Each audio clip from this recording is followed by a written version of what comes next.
आप सभी को नवरात्र की हार्दिक शुभकामनाएं। मॉडल टेस्ट पेपर 7th का वीडियो मैं बनाने जा रही हूं।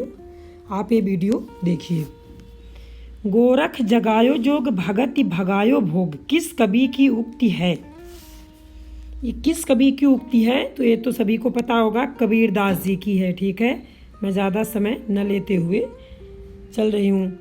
अगला है, अंतर जापूं से बड़ी बाहिर जामी राम, यह किस कवि ने लिखा है? यह लिखा है तुलसीदास जी ने। ठीक है। अगला है, औहट्य भाषा में लिखी गई रचना है। औहट्य भाषा में जो लिखी गई रचना उसका नाम है कीर्तिलता। अगला है, कालीचरण किस उपन्यास का पात्र है?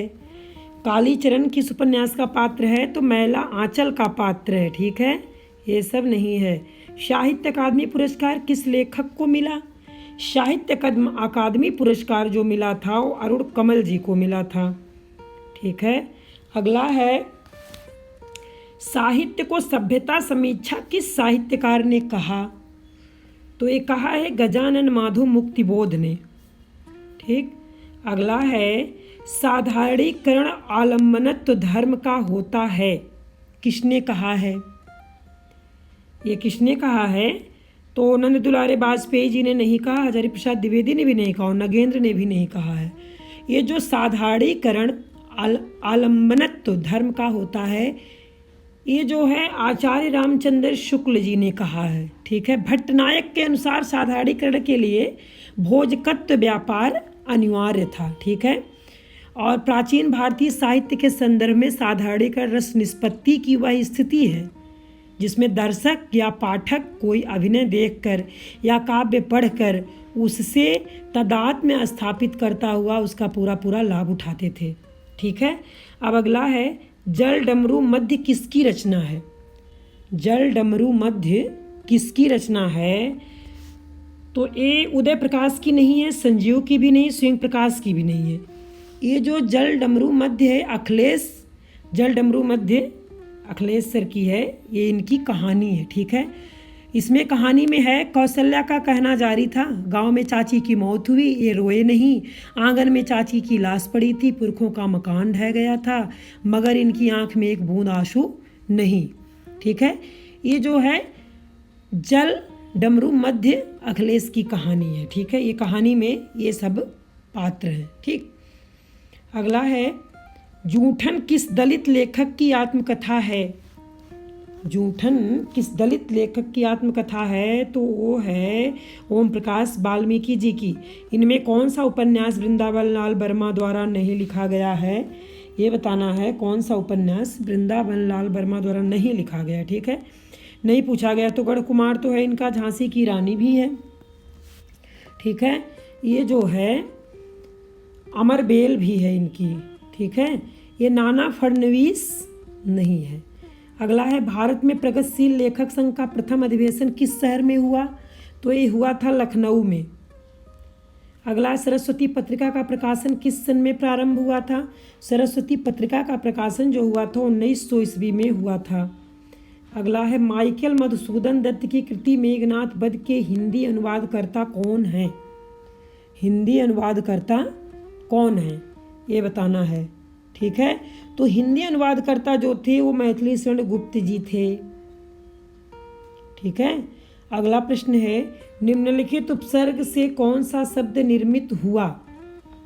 निम्नलिखित उपसर्ग से कौन सा शब्द निर्मित हुआ है? तो वो निर्मित है अपार। ये सब नहीं है। औ उपसर्ग का क्या है? अवन्य, औरेण्य, अवशेष, अवाम।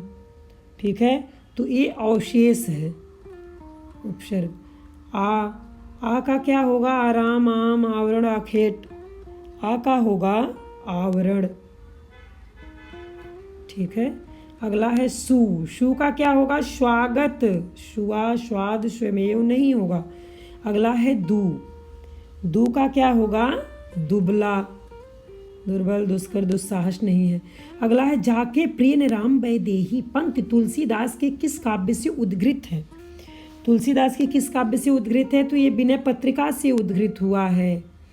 ध्वन्यालोक लोचन के रचनाकार कौन है? ध्वन्यालोक लोचन के रचनाकार कौन है? तो ये आपको पता होगा अभिनय गुप्त जी हैं। ठीक है, अगला है अजनबीपन। अजनबीपन एलियनेशन की अवधारणा का संबंध किससे है? एलियनेशन की अवधारणा का संबंध किससे है? तो अस्तित्ववाद से है। ठीक है, अगला है पश्चिम में स्वच्छंदतावाद के प्रारंभ की मूल प्रेरणा किसने की? प्रारंभ की मूल प्रेरणा किसने की थी? तो वर्ड्सवर्थ ने की थी। ठीक है, अगला है अमृत का अमीय रूप किस भाषा में बना? अमृत का अमीय रूप बना है अपभ्रंश भाषा में। अगला है राजभाषा आयोग का गठन कब किया गया? राजभाषा आयोग का गठन किया गया है 1955 ईस्वी में। अगला सिद्ध कवि सरहपा को हिंदी परंपरा का पहला कवि किसे माना? पहला कवि किसे माना है? तो राहुल सांकृत्यायन जी को माना है। ठीक है, चित्ररेखा किस कवि की रचना है? तो चित्ररेखा उस्मान कवि की रचना है। अगला है निम्नलिखित में से भक्तमाल का लेखक कौन है? निम्नलिखित में से भक्तमाल का लेखक कौन है? तो भक्तमाल के जो लेखक का नाम है नाभादास जी। अगला है 150 बनाए आए मेलत सभा के बीच लोगन कवित्व की वो खेल करी जानो है, यह किस कवि की पंक्ति है? यह किस कवि की पंक्ति है? तो ये ठाकुर जी की पंक्ति है। अगला है देहाती दुनिया कैसा उपन्यास है? देहाती दुनिया आंचलिक उपन्यास है। बुद्धू का कांटा कहानी का लेखक कौन है? बुद्धू का कांटा कहानी का लेखक है चंद्रधर शर्मा गुलेरी जी। ठीक है, अगला है एक बूंद सहसा उछली। एक बूंद सहसा उछली किस विधा की रचना है? एक बूंद सहसा उछली ये यात्रा वृत्त की विधा की रचना है। ठीक है, अगला है हृदय की तुम्हें दान कर दिया, क्षुद्र था उसने गर्व किया, तुम्हें पाया अगाध गंभीर, कहाँ जल बिंदु कहाँ निधि क्षीर। कहाँ जल बिंदु कहाँ निधि क्षीर, ये है झरना। ठीक है, झरना में है ये। अगला है आग का दरिया किसकी रचना है? आग का दरिया है कुर्तुलेन हैदर। कुर्तुलेन हैदर की रचना है। ठीक है, अगला है कौन सी बोली पूर्वी हिंदी उपवर्ग में है? कौन सी बोली पूर्वी हिंदी उपवर्ग में है? तो ये बघेली बोली है। ठीक है, अगला है कवि व्यास रसकौला पूरी दूर नियर नियर भा दूरी, यह काव्य पंक्ति किस कवि की है? यह काव्य पंक्ति किस कवि की है ये बताना है। ठीक है, तो ये है मलिक मोहम्मद जायसी जी की पंक्ति। भोजकत्व व्यापार कहाँ घटित होता है? भोजकत्व व्यापार कहाँ घटित होता है? तो कवि में नहीं, कृति में नहीं, अभिनेता में नहीं, सामाजिक में घटित होता है। ठीक है, कल्पना का महत्व किसमें सर्वाधिक है? कल्पना का महत्व स्वच्छंदतावाद में सर्वाधिक है। अविधा उत्तम काव्य है, मध्य लक्षणाहीन, अधम व्यंजना रसविरस उल्टी कहत नवीन, यह स्थापना किसकी है? यह स्थापना किसकी है? तो यह स्थापना चिंतामणि की नहीं, भारतेंदु की नहीं, बालकृष्ण शर्मा की नहीं, यह स्थापना है देव की। ताप के ताए हुए दिन किसकी रचना है? ताप के ताए हुए दिन किसकी रचना है? तो यह है त्रिलोचन शास्त्री जी की रचना। ठीक है, निम्नलिखित मुहावरों के अर्थ बताइए। निम्नलिखित मुहावरों के अर्थ बताइए। अर्थ बताना, गागर में सागर भरना। ठीक है, गागर में सागर भरने का अर्थ है थोड़े में बहुत कुछ कहना। ठीक है, घाव पर नमक छिड़कना, दुखी को और दुखी करना कहते हैं घाव पर नमक छिड़कना। गज भर की छाती होना, ये गर्व से फूल उठना, खुशी से झूम उठना। ठीक है, गड़े मुर्दे उखाड़ना। गड़े मुर्दे उखाड़ने का मतलब है कि बहुत पुरानी बातों को याद दिलाना। ठीक है, किनारा करना। किनारा करना का है रूठ जाना, अलग हो जाना। ठीक है, आदिकाल के संबंध में कौन सा कथन असत्य है? असत्य यहाँ पूछा गया। ठीक है, तो आदिकाल का एक नाम श्रृंगार काल भी था। नहीं, ये तो असत्य है, आंसर यही हो जाएगा। ठीक है, आदिकाल को सिद्धांत सामंत युग भी कहा गया। हाँ, कहा गया। आदिकाल को यह नाम आचार्य प्रसाद द्विवेदी ने दिया है। हाँ, दिया गया। रामचंद्र शुक्ल ने आदिकाल को वीरगाथा काल कहा। हाँ, कहा गया। अब ये आचार्य विश्वनाथ प्रसाद मिश्र ने रीत काल को श्रृंगार काल नाम देते हुए उसे 3 वर्गों में विभाजित किया था। ठीक है, तो ये जो श्रृंगार काल है, ये जो श्रृंगार काल कहा गया है, किसको कहा गया है आपको पता होगा, रीत काल को कहा गया है। ठीक है, क्योंकि इस काल में रचित ज़्यादातर कविताओं में श्रृंगार रस की प्रधानता रही है। ठीक है, और रीत काल में दरबारों पर आश्रित कवि अपने राजाओं के गुणगान में श्रृंगार प्रधान कविताएं लिखते थे। ठीक है, तो श्रृंगार काल कहा गया है। अब अगला प्रश्न है, रीत काल को श्रृंगार काल किसने कहा? ये भी देखो आपको पता है, अभी मैंने बता भी दिया था। ठीक है, तो ये विश्वनाथ प्रसाद मिश्र। अगला है रीतबद्ध। रीतबद्ध जो है, रीतबद्ध, रीत सिद्ध, रीत मुक्ति। अभी मैंने बताया ना कि इसमें जो है विश्वनाथ प्रसाद मिश्र ने रीत काल को श्रृंगार काल नाम देते हुए उसे 3 वर्गों में विभाजित किया था। पहला था रीतबद्ध, दूसरा था रीत सिद्ध, तीसरा था रीत मुक्ति। अब इसमें पूछा गया है रीत मुक्ति धारा में किसने भेद किया? इसमें भेद किसने किया था? तो भेद किए थे विश्वनाथ प्रसाद मिश्र जी ही। ठीक है, 3 प्रश्न आ गए। इनमें से रीतबद्ध कवि कौन नहीं है? यहाँ नहीं पूछा गया। तो देव तो हैं, पद्माकर भी हैं, चिंतामणि भी हैं। रीतबद्ध कवि कौन नहीं है? बोधा नहीं है। कौन कवि कृष्णधारा से संबंधित नहीं है, ये बताना है। कौन कवि कृष्णधारा से संबंधित नहीं है? और सभी तो हैं। ठीक है, तो एक कबीरदास जी नहीं है, ये सब थे। अगला है, किस कृति में राम कथा का वर्णन नहीं है? किस कृति में राम कथा का वर्णन नहीं है? जैसे संशय की एक रात, अग्निलोक, राम की शक्ति पूजा, प्रिय प्रवास, यहाँ वर्णन नहीं है, पूछा गया है तो है प्रिय प्रवास में वर्णन नहीं है। ठीक है, और सब में है। किस कृति में राम कथा का वर्णन नहीं है? ठीक है, तो संशय की रात में है, अग्निलोक में भी है, राम की शक्ति पूजा में भी। ये जो है प्रिय प्रवास में नहीं है। ठीक है, इनमें से किसकी समानता से उपमा अलंकार होता है? इनमें से किसकी समानता से उपमा अलंकार होता है? तो ये बताना है आपको कि रूप की, गुण की, प्रभाव की, उपयुक्त सभी। तो इसमें जो है उपयुक्त सभी आएगा। रूप में भी है, गुण में भी है, प्रभाव में भी है, इसलिए उपयुक्त सभी है। अगला है, जहाँ बिना कारण के कार्य का होना पाया जाए वहाँ कौन सा अलंकार होता है? कौन सा अलंकार होता है? वहाँ होता है विभावना अलंकार। ठीक है, विज्ञान गीता किसकी कृति है? विज्ञान गीता केशव दास की कृति है। कौन कवि राम भक्त नहीं है? कौन कवि राम भक्त नहीं है? तो अग्रदास हैं, तुलसीदास हैं, मलुकदास हैं। ये जो है कौन कवि राम भक्त नहीं, सुंदरदास जी नहीं है। सूरदास का भ्रमर गीत किससे अनुप्रेरित है? सूरदास का भ्रमर गीत किससे अनुप्रेरित है?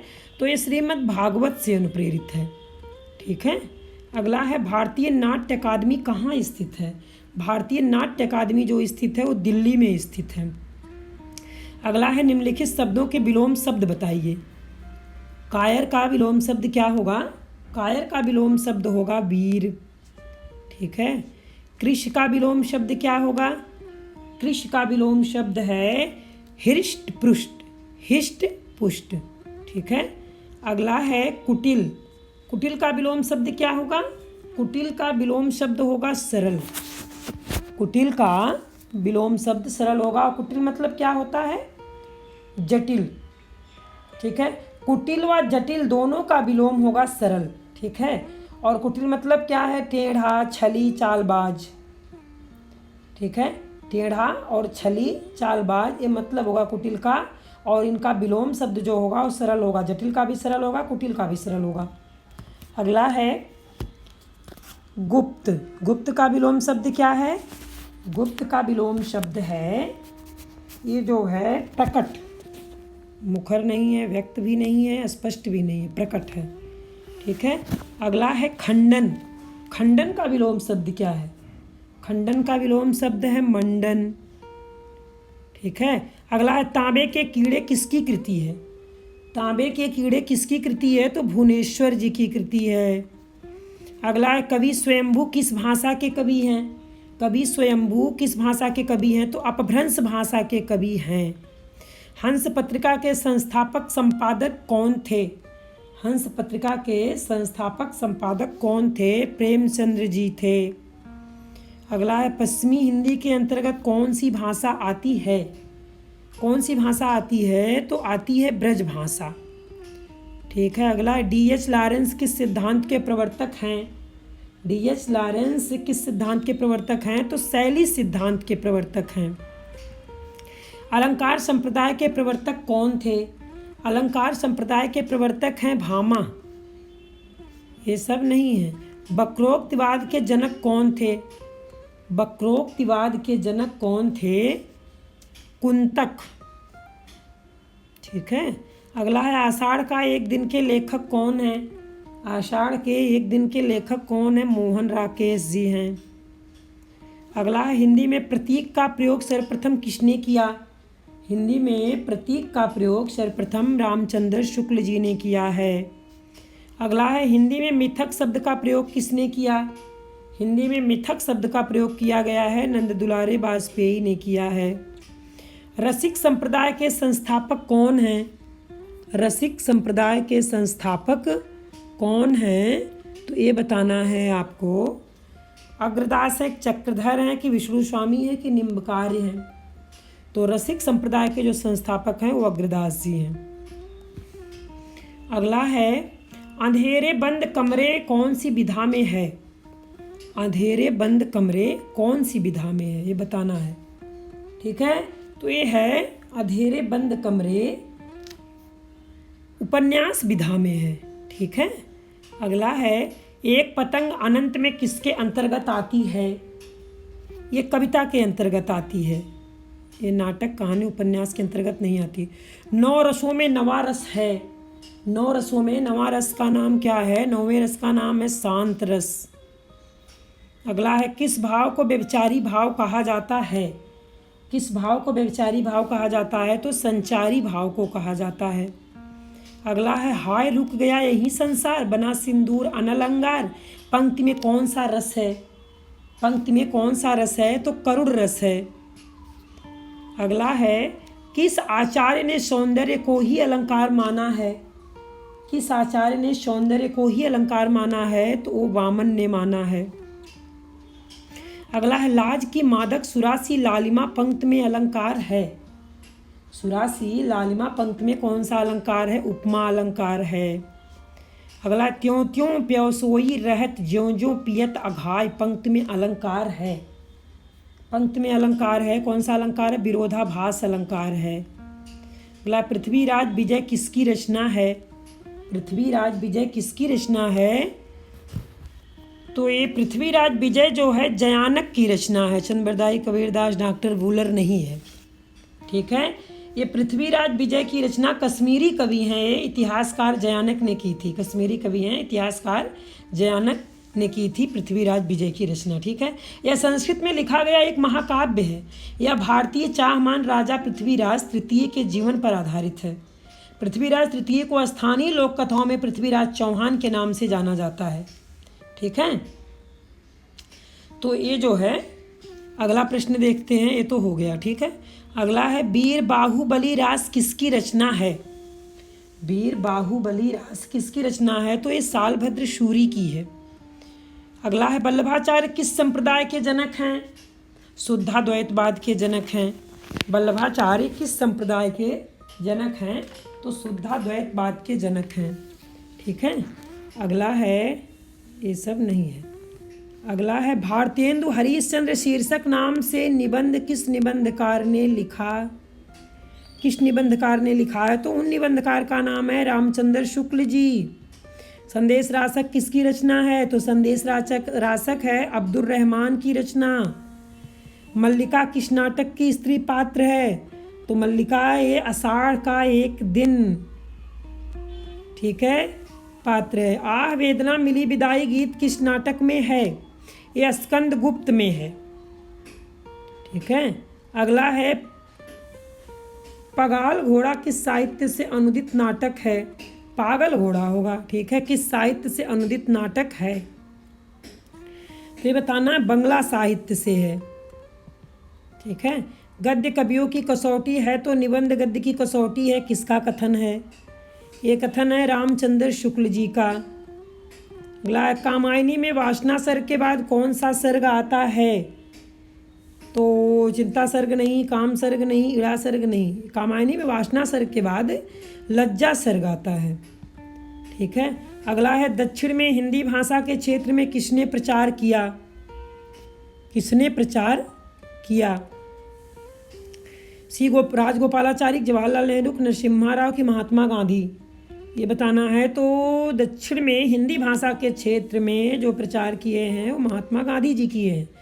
इंदिरा गांधी की राजनीति को केंद्र बनाकर किस कवि ने उन पर आरोप लगाकर कविता की? तो आरोप लगाकर जो कविता की गई थी वो नागार्जुन। ठीक है। इंदिरा गांधी की राजनीति को केंद्र बनाकर किस कवि ने उन पर आरोप लगाकर कविता की थी? तो नागार्जुन का नाम है। ठीक है।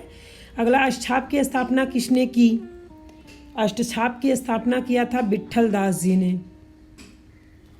ठीक है। अगला प्रश्न है कौन सी रचना सूफी काव्य का अंग नहीं है? तो ढोला मारू कथा।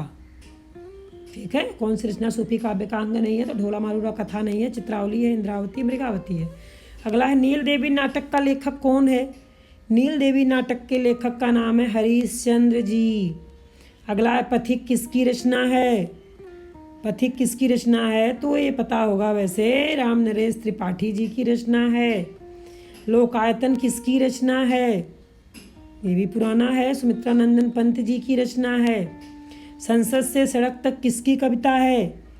संसद से सड़क तक किसकी कविता है? धूमिल जी की कविता है। बकरी किसका नाटक है? बकरी बिलाप किसका नाटक है? तो सर्वेश्वर दयाल सक्सेना जी का है। अगला है निम्नलिखित पर्यायवाची शब्दों में उस शब्द का चयन कीजिए जो दिए गए शब्द का पर्यायवाची नहीं है। दिए गए शब्द का पर्यायवाची नहीं है। तो कामदेव का पर्यायवाची मदन भी है, मनोज भी है, अनंग भी है। ठीक है। ये मादन नहीं है, नहीं पूछा गया, नहीं है। किनारा, किनारा का पर्यायवाची शब्द कौन नहीं है इसमें? ठीक है। और कौन है? तो किनारा का कूल भी है, पुलिन भी है, तट भी है, ये नलिन नहीं है। अब किरण का पर्यायवाची शब्द कौन सा है और कौन नहीं है? ठीक है। तो ये मरीचि है, रश्मि है, अंशु है, ये चंद्रिका नहीं है। अब बताना चंद्रिका किसकी पर्यायवाची शब्द है? ठीक है। एक किरण का पर्यायवाची शब्द है। ठीक। प्रकाश, सूर्य किरण, ज्योति, आभा और अधिक। ठीक है। इसके बहुत से हैं। ठीक है। अब हम आगे चलते हैं। अब इसमें जो है अगला प्रश्न देखते हैं कोमल। कोमल में कौन सा पर्यायवाची शब्द नहीं है वो बताना है। ठीक। आगे है मुलायम है कि मसृण है कि सुकुमार है कि विमल है? इसमें जो है विमल नहीं है, ये सब है। कोयल, कोयल का पर्यायवाची शब्द कौन नहीं है? तो अमा नहीं है, ये सब है। ठीक है। अगला है राजकुमार का विग्रह है। राजकुमार का विग्रह है, राजकुमार का है, राजा का कुमार, पुत्र। ठीक है। अगला है नीलकमल में कौन सा समास है? तो नीलकमल में समास है कर्मधारय समास, नीला है कमल। ठीक। अर्थ के आधार पर वाक्य का भेद बताइए। अर्थ के आधार पर वाक्य का भेद है, भेद बताना है इसमें। काश आज वर्षा हो, तो इसमें कौन सा चिन्ह लगा हुआ? विस्मयादि बोधक चिन्ह है। ठीक है। अगला है विधेय छांटिए। इसमें विधेय छांटना है तो मोहन का पुत्र बहुत शरारती है, तो विधेय है इसमें मोहन। ठीक है। मोहन है विधेय। अगला है प्रश्नवाचक बनाइए। प्रश्नवाचक बनाना है। प्रेम ने काम नहीं किया। प्रेम ने काम क्यों नहीं किया? क्या प्रेम ने काम नहीं किया? क्या प्रेम ने काम किया? प्रेम ने काम नहीं किया। प्रेम ने क्या काम किया? तो ये भी नहीं है, ये भी नहीं है, ये भी नहीं है। ठीक है। इसमें आएगा क्या प्रेम ने काम किया, ये सही हो जाएगा। अपभ्रंश के भाषिक और व्याकरणिक रूप का स्पष्ट और सुव्यवस्थित विवेचन किसने किया? किसने किया है? तो हेमचंद्र जैन ने किया है।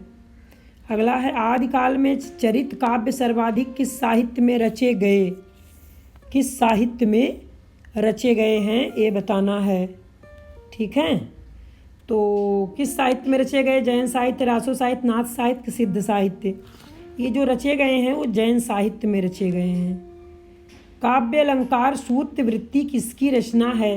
काव्य अलंकार सूत्र वृत्ति किसकी रचना है? तो ये वामन जी की रचना है, वामन। अगला है कबीर तथा अन्य निर्गुण पंथी संतों के द्वारा अंतर साधना में रागात्मिका भक्ति और ज्ञान का योग तो हुआ, पर कर्म की दशा वही रही हो, नाथ पंक्तियों के यहाँ थी। यह कथन किसका है? यह कथन किसका है? तो यह कथन है हरिप्रसाद द्विवेदी का नहीं, पीताम्बर दत्त बड़थवाल का भी नहीं है। ये कथन है रामचंद्र शुक्ल जी का। ठीक है। अगला है नामदेव का संबंध किस प्रवृत्ति से है? नामदेव का संबंध शगुणवाद से नहीं, नाथपंथ से नहीं, निर्गुणवाद से भी नहीं है। नामदेव का संबंध किस प्रवृत्ति से है? तो सगुण और निर्गुणवाद से है। कवि प्रिया किसकी रचना है? कवि प्रिया देव की है, नहीं है।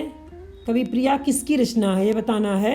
चिंतामणि की, ये भी नहीं है, पद्माकर की भी नहीं। कवि प्रिया है केशव दास की रचना। ठीक है। अगला है भाषा भूषण का रचयिता कौन है? भाषा भूषण का रचयिता जो है वो जसवंत सिंह है। अगला सुख दुख के मधुर मिलन से यह जीवन हो परिपूर्ण, फिर घर में ओझल हो शशि, फिर शशि में ओझल हो घना। उपर्युक्त पंक्तियों में कौन सा अलंकार है? तो इसमें जो है उदाहरण, निदर्शना, अर्थांतर, न्यास नहीं है, दृष्टांत अलंकार है। भाषा योग वशिष्ठ किसकी रचना है? राम प्रसाद निरंजनी की है भाषा योग वशिष्ठ। अगला है बंगदूत नाम का संवाद पत्र किसने निकाला था? तो राजा राम मोहन राय जी ने निकाला था। ठीक है। अगला है तिरछ कहानी का लेखक कौन है? तिरछ कहानी का लेखक कौन है? संजीव नहीं है, शिवमूर्ति, राजेश जोशी भी नहीं है। तिरछ कहानी का लेखक कौन है? उदय प्रकाश जी हैं। सन 1995 का साहित्य अकादमी पुरस्कार किसे मिला था? किसे मिला था साहित्य अकादमी पुरस्कार? तो अशोक वाजपेयी को नहीं मिला था, कुंवर नारायण को भी नहीं मिला था। ठीक है। और ये विनोद कुमार शुक्ल को भी नहीं मिला था, ये मिला था निर्मल वर्मा जी को। पुरुष कहाड़ी हों कहों जस पत्थावे पुण्य किस कवि की उक्ति है? ठीक है। पुत्र किस कवि की उक्ति है? पुरुष कहाड़ी हों कहों जस पत्थावे पुत्र किस कवि की उक्ति है?